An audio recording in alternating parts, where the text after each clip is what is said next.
Hello friends, welcome to Shri Netralaya. IOL exchange is always a challenging situation to manage, and it can be even more difficult when surgery is done long back.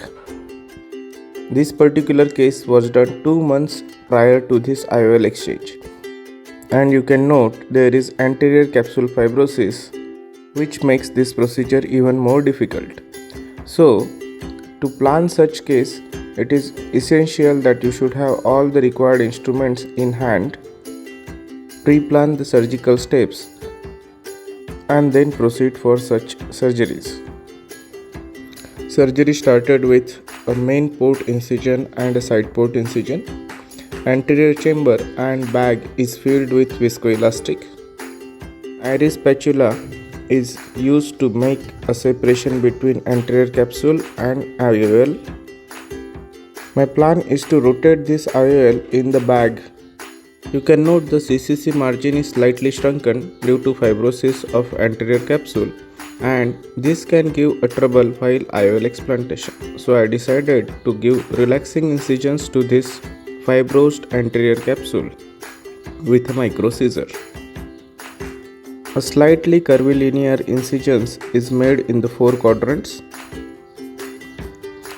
Make note that I have not crossed the fibrosed area, as fibrosed area will not extend while manipulation.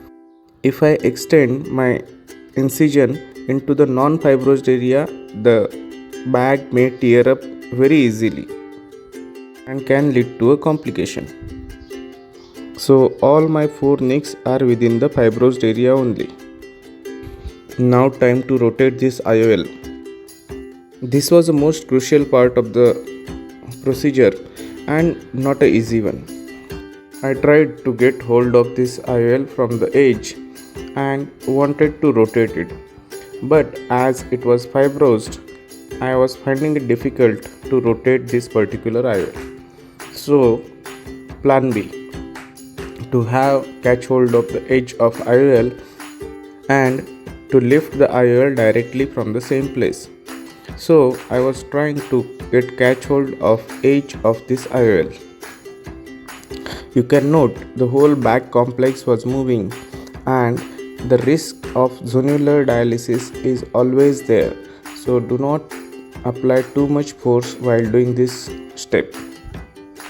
Bimanual handling using a blunt dialers and a viscoelastic material will help to manage explantation of this IOL out of the bag. Be very cautious to prevent injury to the posterior capsule. You can use air bubble behind the IOL once the IOL is slightly lifted, but I was finding it difficult to have this IOL tilted and to put the air bubble below, so I skipped it. Using this bimanual technique, I can dial my IOL into the anterior chamber and bag is filled with high density viscoelastic.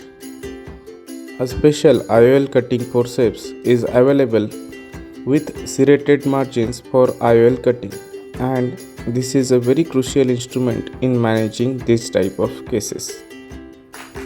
My plan is to cut this IOL into 2 halves and take out. This IOL cutting scissor goes in very comfortably with 3 mm incision size. Once the IOL is folded nicely, it is cut into 2 halves. The left hand instrument is quite crucial to prevent injury to the corneal endothelium.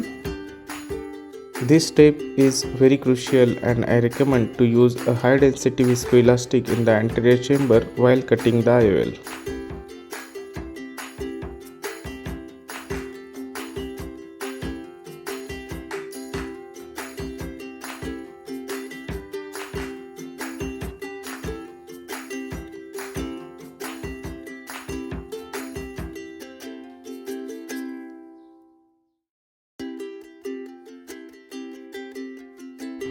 Once these 2 halves of IOL are there in the anterior chamber, I am using my micro forceps to pull IOL out of the anterior chamber one by one. Take your time to take these IOLs out comfortably without causing any further damage to corneal endothelium or bag capsule. Fill the AC in between with viscoelastic material. Once the IOL is out, examine the posterior capsule for its integrity and then plan to proceed with a single piece or a 3-piece IOL in the bag or in the sulcus as per the situation.